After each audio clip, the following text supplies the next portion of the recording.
Head जो इससे अलग हो गया, मायोसिन हेड अलग हो गया, फिर से दोबारा जब कॉन्ट्रेक्शन का अमल होगा तो इसी मायोसिन हेड के अंदर यू नो वेरी वेल एक एटीपी बाइंडिंग साइट है जो एंजाइम के तौर पे भी काम करती है। कौन सा एंजाइम? जो एटीपी को हाइड्रोलाइज करता है, वही एंजाइम इस मायोसिन के हेड के अंदर भी मौजूद है।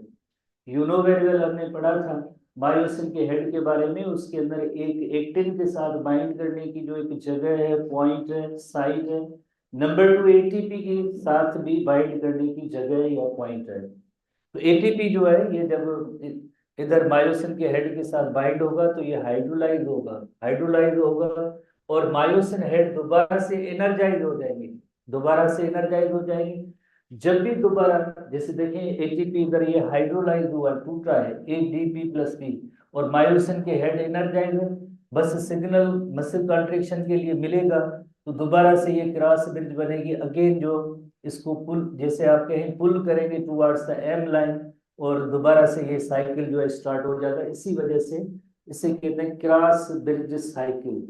क्रॉस ब्रिज बनेगी टूटेगी, दोबारा बनेगी टूटेगी, इसी तरह से मसल जो है वो कॉन्ट्रैक्ट होती रहती है। ये ओवरऑल एक इलस्ट्रेशन है। अब हम हिस्ट्री बुक की फर्दर पॉइंट्स पे आते हैं। इस स्लाइडिंग फिलामेंट मॉडल के एक दो पॉइंट में होता क्या है, जैसे rather they just slide past one another, thick और थिन फिलामेंट एक दूसरे के ऊपर जो है स्लाइड करते हैं। जैसे फॉर एग्जाम्पल ये मसल एक रिलैक्सेशन की स्टेट में, रिलैक्सेशन की स्टेट में तो आप कैसे पता चला कि रिलैक्सेशन की स्टेट में? आप देख रहे हैं एच जोन इसमें ज्यादा है, और जैसे आई बेंड है इसकी जो लेंथ है ये भी काफी सारी है, तो ये मसल जो है रिलैक्स स्टेट में है। और जब दोबारा से जब कॉन्ट्रेक्शन का अमल होगा तो आप देख रहे हैं कि ये एरोज जो शो कर रहे हैं कि ये जो थिन फिलामेंट स्लाइड होगी towards the centre of the sarcomere, जिसे हम एम लाइन कहते हैं। तो अब इस एच जोन तकरीबन ये डिसअपियर हो जाता है, डिसअपियर हो जाता है। और फिर क्या होता है, जैसे जब मसल फुल्ली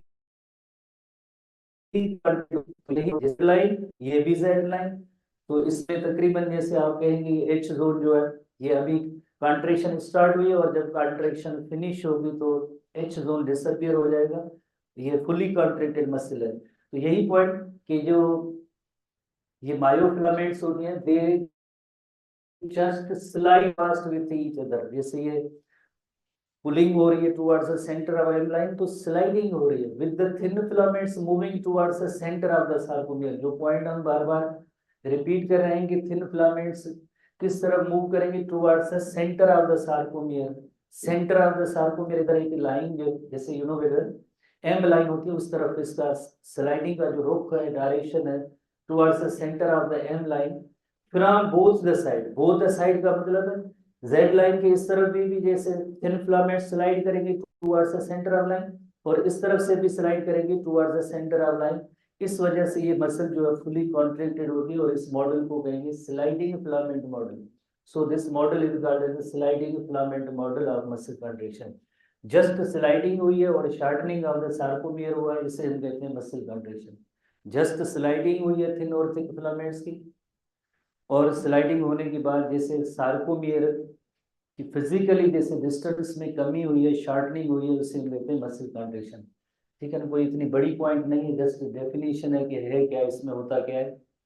अगेन एक और इलस्ट्रेशन में आप देख सकते हैं कि जैसे एक मसल है जो रिलैक्स्ड मसल है, जैसे रिलैक्स मसल है उसका प्रूफ ये है कि साथ एच जोन जो काफी सारा बड़ा है, और आई बेंड की लेंथ में भी जैसे जैसे काफी सारी जो इसकी लेंथ है।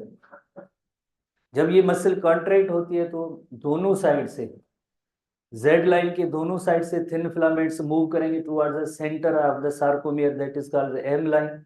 और इस तरह से जो जेड लाइन की जो दरमियान जो सार्कोमियर है उसकी लेंथ में कमी होती है, this is called muscle contraction का जो स्लाइडिंग फिलामेंट मॉडल है उसे हम कहते हैं मसल कॉन्ट्रेक्शन कहते हैं। कोई इसमें बड़ी साइंस नहीं है, फार्मूला नहीं है, जस्ट स्लाइडिंग एक की टर्म है, उसको आप नोट करेंगे। तो स्लाइडिंग फिलामेंट मॉडल के हवाले से फर्दर जब ओवरऑल पूरी ये कॉन्ट्रेक्शन होगी, ये बहुत ही इंपॉर्टेंट क्वेश्चन है, इसको आपने नोट करना है कि जब स्लाइडिंग होगी मसल में कॉन्ट्रेक्शन होगी तो कौन कौन से इवेंट्स होंगे।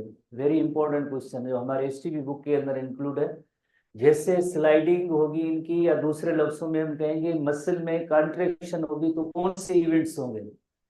पहला event H zone and I bands get narrower, जो हम कल से भी डिस्कस कर रहे हैं, आज भी हमने मेनी टाइम किया है, डिस्कस किया, इलस्ट्रेशन भी देखी।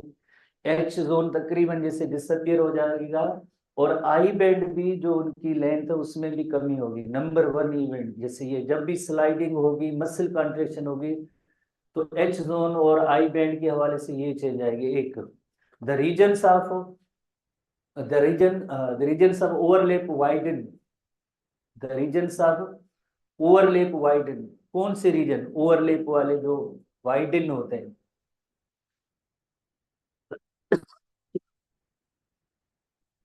the regions of overlap widen,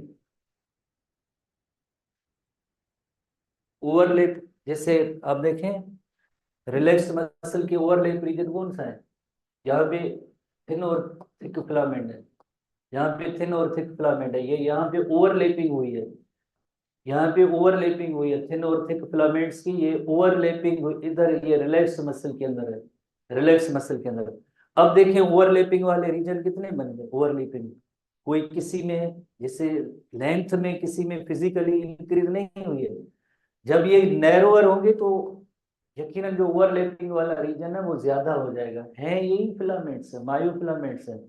H zone की डिसअपियरेंस की वजह से स्लाइडिंग जो हुई है, तो इस वजह से ओवरलैपिंग वाला रीजन है वो जरा ज्यादा है। इधर देखें ओवरलैपिंग दोनों साइड से है, तो थोड़ी थोड़ी अब ये जैसे दोनों साइड एक दूसरे के करीब आ जाएंगे एम लाइन की तरफ, तो यकीनन ओवरलैपिंग वाला रीजन है वो जरा इंक्रीज होगा या बड़ा हो जाएगा। अब इधर thin thick thin thick thin thick thin thick, ये ओवरलैपिंग वाला रीजन हो गया, ये जरा as compare to relax muscle, ये ओवरलैपिंग का रीजन ज्यादा हो जाएगा। तो स्लाइडिंग फिलामेंट मॉडल के हवाले से जब भी मसल कॉन्ट्रेक्शन होगी, तो ओवरलैपिंग वाला रीजन जो है वो उसमें इंक्रीज होगी, ओवरलैपिंग वाले रीजन। ये नंबर 2 पॉइंट जो थी कि the regions of overlap widen.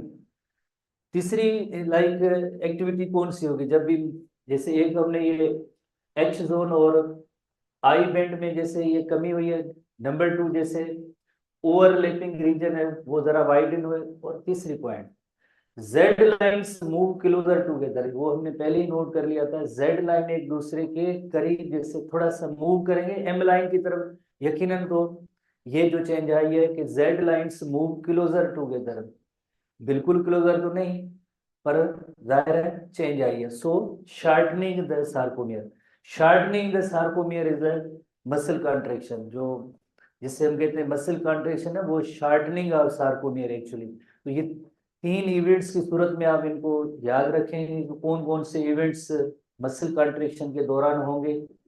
H zone and I band narrower होंगे, रीजन्स ऑफ ओवरलैपिंग जो है ये वाइडन होंगे, और Z lines move close together. अगर इसी में से क्वेश्चन हो कि जब रिलैक्सेशन होगी तो क्या होगा, रिलैक्सेशन होगी तो आप इनको रिवर्स कर दें, जेड लाइन जो एक दूसरे से परे चली जाएंगी, अलग दूर हो जाएंगी, ओवरलैप का रीजन है वो अगेन छोटा सा हो जाएगा, पहले जो है ये वाइडन हुआ था।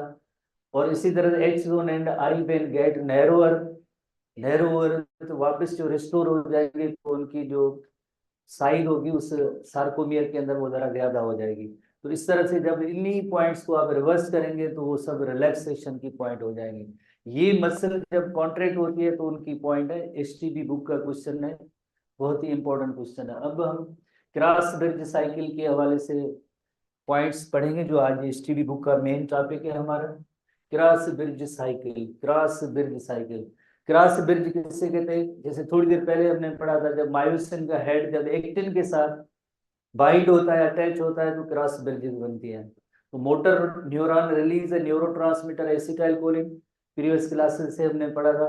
नर्व इंपल्स या signal brain spinal cord motor neuron, motor neuron की जो एंड वाला रीजन होता है जिसे एक्सॉन टर्मिनल कहते हैं, उसके अंदर वेजिकल होते हैं, वेजिकल के अंदर न्यूरोट्रांसमीटर होते हैं। न्यूरोट्रांसमीटर जब रिलीज होगा, कौन सा न्यूरोट्रांसमीटर, वेरी इंपॉर्टेंटली, हालांकि आगे नर्वस सिस्टम वाला हमारा चैप्टर है उसके अंदर काफी सारे न्यूरोट्रांसमीटर्स हैं जिनकी डिफरेंट रोल्स हैं, पर मसल कॉन्ट्रेक्शन के लिए जो न्यूरोट्रांसमीटर होता है उसका नेम है acetyl choline, acetyl choline, acetyl choline, acetyl choline short form किन किन जगहों पे लिखा हो जाता है? एसिटाइल कोलिन बहरहाल